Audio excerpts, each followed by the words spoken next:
Hey, this is Robbie Williams at the Porter Williams team at Berkshire Hathaway Real Estate in Gainesville, Georgia.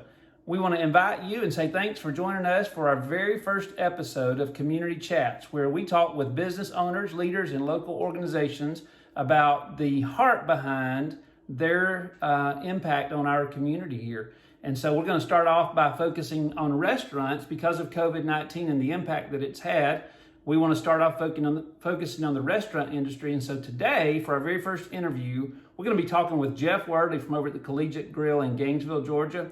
I know you're going to love hearing Jeff's heart about what they have done, how they've made it through this very difficult time, and how they plan to phase through to get hopefully back to at least a new normal so that we can continue to enjoy great food, great fries, and great fellowship over at the Collegiate Grill. Take a listen in now and hear what Jeff has to say to share with us. Hope you enjoy, and thanks again for listening. Come back soon for the next episode of Community Chats with the Porter Williams team. Thanks.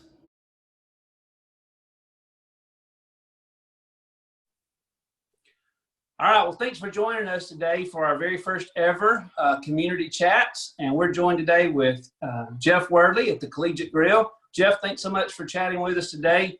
And thank you for providing one of the best places in Gainesville to eat and to get a burger. You're welcome, Robbie. I'm glad to be with you, buddy. Well, we're so take a few minutes with you today. Listen, we're starting this new venture, talking with people in the community, just trying to give our community an opportunity to see behind the scenes at some of the great places in Hall County, businesses and organizations. And in light of COVID-19, we really wanted to put a spotlight on how this world change has impacted local businesses. And so I'll start off by asking you, in the restaurant industry, we all know there's been a huge impact there, one of the hardest hit, in fact. Can you tell us how it's affected your business, the Collegiate? Well, you're correct, Robbie. I think the restaurant industry as a whole, all across America, has been impacted tremendously. And I guess it would be easier to say, how has it not affected our business?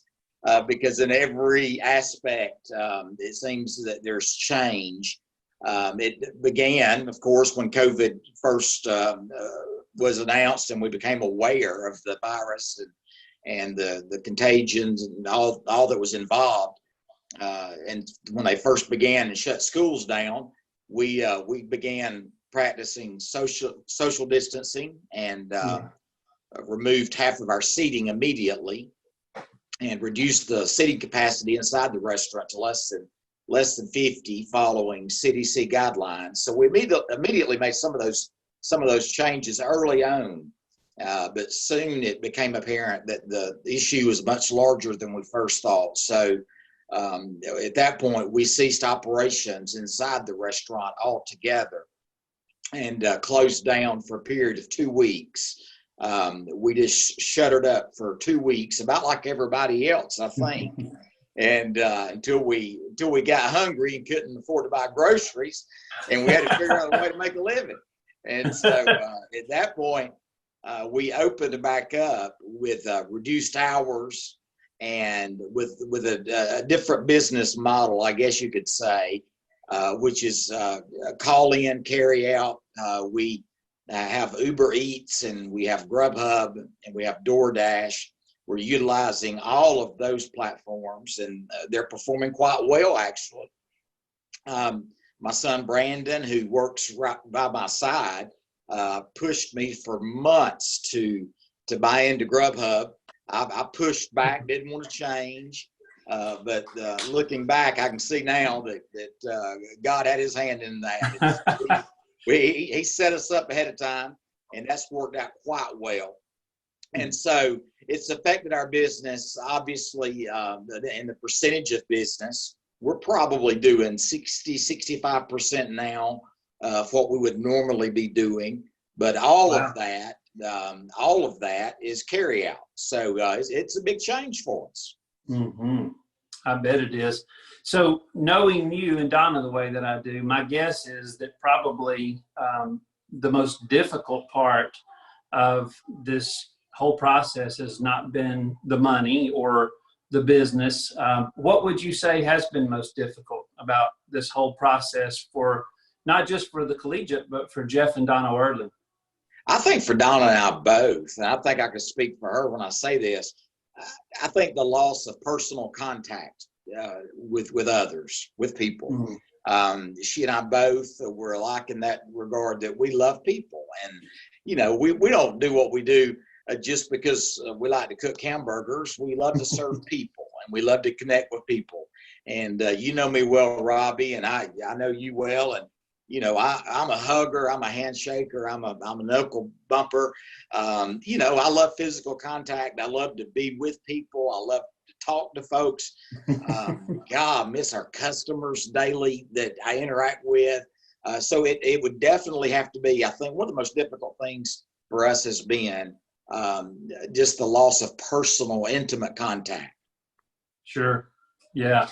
Yeah, that's been tough. I would agree with you. Whether we're talking about church or in the community or at our businesses, I'm with you. That personal contact's a big deal, and I think we're gonna not take that for granted. Probably, if assuming, hopefully, we're able to get back to that time sooner than later. Maybe we'll definitely be more grateful for it. I agree. Yeah. Yeah, and those burgers, they just don't taste the same taking them home as they do sitting in those great. Well, it's just better when it's hot and fresh and it's, served instantly. It's a whole different, in all reality, it's really a different product altogether. And we never stop working trying to make it the best it can be, even though it's going out, knowing it's going to be consumed a few minutes later than it would have normally been. Well, a collegiate burger or a hot dog is good anytime, but nothing will ever compare to sitting in there eating it, seeing you behind the counter cooking. That's for sure. Hey, listen, I want to change gears just a little bit. So a lot of people may not know the terminology of PPP, but those of us who are small business owners, we've heard that term before, and it's payroll protection. It's a small business designed entity that the government put in place. It's basically a forgivable loan to encourage business owners like yourself to keep people on the payroll. And our curiosity is if the Collegiate chose to apply for that, and if so, how did that go? Has that process been helpful? Or tell us a little bit about that. Good question. Yes, we did choose to apply for the payroll protection loan, and in hopes that they do follow through with the forgiveness aspect of it. We applied and were approved. Our bank, we work closely with Peach State Bank here in Gainesville, and man, they were just awesome as always and made it seamless and flawless for us. But everything is based off of last year's payroll. That sets a baseline for what the government, they put an equation together to calculate how much you qualify for as a small business. And that's not, they didn't just throw numbers out magically. We had to produce our last year's payroll records for them. And then they put their equation together and tell us what amount we qualify for. Out of that, 75% of it must be allotted for payroll. The remaining 25% can be spent on utilities such as rent, power, water, gas, and so on. So the programs worked well for us. We didn't receive as much money as I would like to have received, to be honest. And to be transparent in talking to others, we received a lot less than other people. And that may be just the way people do payroll different. I don't know. But I do know this, that the payroll protection program enabled us to keep 5 people on payroll, working every day, 5 days a week. And so it worked for us. It worked for the Collegiate. And from our understanding with our banker is at the conclusion of this 8-week period that we entered, once our funding date, once the date that they funded our account, then we began an 8-week period in which that money is to be applied. If at the conclusion of that 8 weeks, Donna will then take a package of information that is to be certified by our CPA back to the bank, who then in turn sends that to SBA, and they review it and determine if the 75% is forgivable. And so we're praying and we're hopeful that it will be. Me too. I think I heard somebody say pretty accurately a couple of days ago that probably the first time in our lifetime that the government has actually been somewhat anxious to give us money as opposed to trying to take it from us. Yes, absolutely. While none of us are getting wealthy from it, like you said, it is definitely helping us keep hopefully our businesses afloat. And in particular, for those 5 people who were able to stay on the payroll, it made the difference in whether or not they could continue to live. And so it really did. Made a big difference. It's a good thing. Yes. I applaud the decision to be made in that, and I think you did a great job in pursuing it. So everybody's wondering now, we're talking about opening the country back up, and we won't get into the politics of that and whether you and I think it's a good idea or not, because we won't win. No matter what we say, somebody will think we were bad to say it. So that's right. Our opinions aside of whether it's a smart move or not for the country or the governor or whatever, what is the plan at the Collegiate? I know all of us would love for you to be open Monday morning and come in there and jump right back to normal, but life's probably not quite that simple, is it? I tell you, I wish it was, Robbie. I really wish it was. And if God would grant me the wish of my heart tonight, it would be just that Monday at 11 o'clock, we'd open up and just fill the place up like we always did in the days gone by.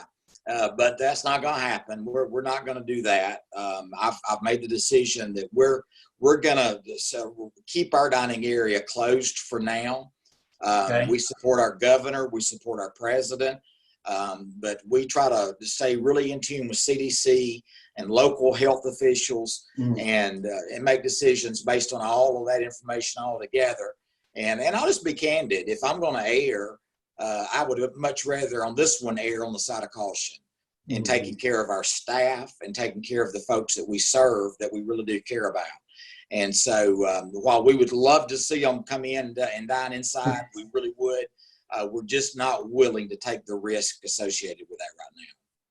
Yeah, I think nobody wants to hear that answer, but I think everybody would agree that's a wise and a caring decision. And one thing I know we can agree on is that neither one of us would want to have to make the decision that the president and these governors are making about when to do it and how to do it and what to do. Oh, man, what a tough decision. It's easy to criticize them, but I would not trade places with them for 10 times their salary. I agree. Well, listen, a couple more questions, and I don't want to keep you too long, but this one's going to be a little bit introspective here. Okay. What have you learned through this whole process, either as the owner of Collegiate or as Jeff Worley, the person, or both? What have you learned that you're going to take away from this historical time in our lives? I think the big takeaway for me at this point, Robbie, as I think about that question, is what I've learned is how quickly life can change. How quickly life can change. You know, I look back and I was telling somebody at work today, it all seems like a dream, don't it? It just seems kind of surreal. Driving home today from work, hardly any cars on the road, and it was just an odd feeling, almost like a ghost town at times. Main Street's normally bustling with traffic coming and going, and now no parking places. Yeah, exactly. And now it's just empty out there everywhere. And it just reminds me how quickly that life as we know it can change, how quick things can really change. And so that's going to be one of my big takeaways. And I'm also learning how to be flexible, how to serve in different ways and try to make a living and meet the needs of people at the same time. Yeah, what a blessing that is. I may have mentioned this to you earlier today when we spoke, but I'm amazed at watching people in a lot of industries, but particularly in your industry, especially independent small businesses, local restaurants. You guys are amazing how you've just flipped the script. I mean, you were told all of a sudden you can't do what you're designed to do, and instead of closing up shop and saying we're just going to go home and pout about it, y'all said, hey, listen, there's a need. I have a need. My employees have a need, and the community still has a need. I'm going to figure out a new way to meet it. And I just applaud you for that. And I think there's going to be some unfortunate forever changes probably in our culture because of this. But I also think there's going to be a lot of good changes in our culture. We're learning new ways to do things, new ways to think, new ways to care about each other. And I think, also that ever important lesson of not taking for granted. Like you said, how quickly things change. We get that back, I guarantee you, those hamburgers are going to smell a little bit better. Absolutely. And, well, that when hug's Mule going Camp, that hug's gonna feel a little bit better. You know, that handshake is gonna feel better, and you know. And when we show up for Mule Camp, when we show up to Collegiate for Mule Camp, we're gonna say we don't care if the wait's 35 minutes. We'll stand right here in fellowship until the table there comes you up. go, and be happy that we can do it. Right? Absolutely. Well, Jeff, listen, I just want to give you an opportunity before we close. First of all, I want to say thank you for your time. I know you're a busy man, and I want to thank you and Donna for the staple that you are in our community. You're much more than a hamburger and a great fry. As good as those are, you're much more than that. We're so grateful for your desire as a follower of Jesus, particularly your desire for the Collegiate to be a place that's a blessing to people and a ministry that honors the Lord Jesus. And so I want to thank you for that from the bottom of my heart as a business owner and as a friend. And I want to just give you an opportunity as we close out today. Anything you'd like to say to the community, if they run across this video, what would you like to tell them if you could set them all down in the seat? I would say to Gainesville and greater North Georgia, because we have people from all around, of course, come into town and come and dine with us. And I just want to thank people for the overwhelming support that they have shown the Collegiate Grill. And, you know, we're not naive enough to think that this is a Jeff and Donna thing. We're older and wiser than that. The Collegiate Grill is an institution. It really is. The Collegiate Grill is an institution. It's a place that deserves to live on. It's been here so long, and it's obvious every day as certain people walk up to Donna or I one and fold up some money and hand it to us or do this or that. People want the Collegiate to make it. They want it to survive because it's theirs. It's their Collegiate, and that's what we want it to be. We've always said, and we feel from our hearts that we're just stewards of it. We're just the managers of it, and we just couldn't say thank you enough and enough times to enough people. But with all genuineness and sincerity, we want to thank everybody for the overwhelming support and helping us keep doing what we're doing, which is serving others. And we hope to keep doing that for decades to come. Jeff, that's a good word. And because I know you and Donna, I know that it's straight from the heart. And you do that so well. And I know that you're going to continue to do it. And I look forward to when we can come back and sit in a booth and just catch up on what's going on in the world and what's going on at the Worley household with grandbabies and all that good news. But until we can do that, we'll just keep on picking up food and taking it to the house and taking it back to the office. But we want to take a second and thank you for taking this time chatting with us. And I hope that the community gets just a little better glimpse at the heart of the Collegiate and the people who make it successful. Thank you so much for your time, man. Look forward to being with you again real soon. Thank you, Robbie. God bless you, brother. Bye-bye. Yes, sir, man. Love you. See you soon. I love you, buddy. Bye-bye. Bye-bye.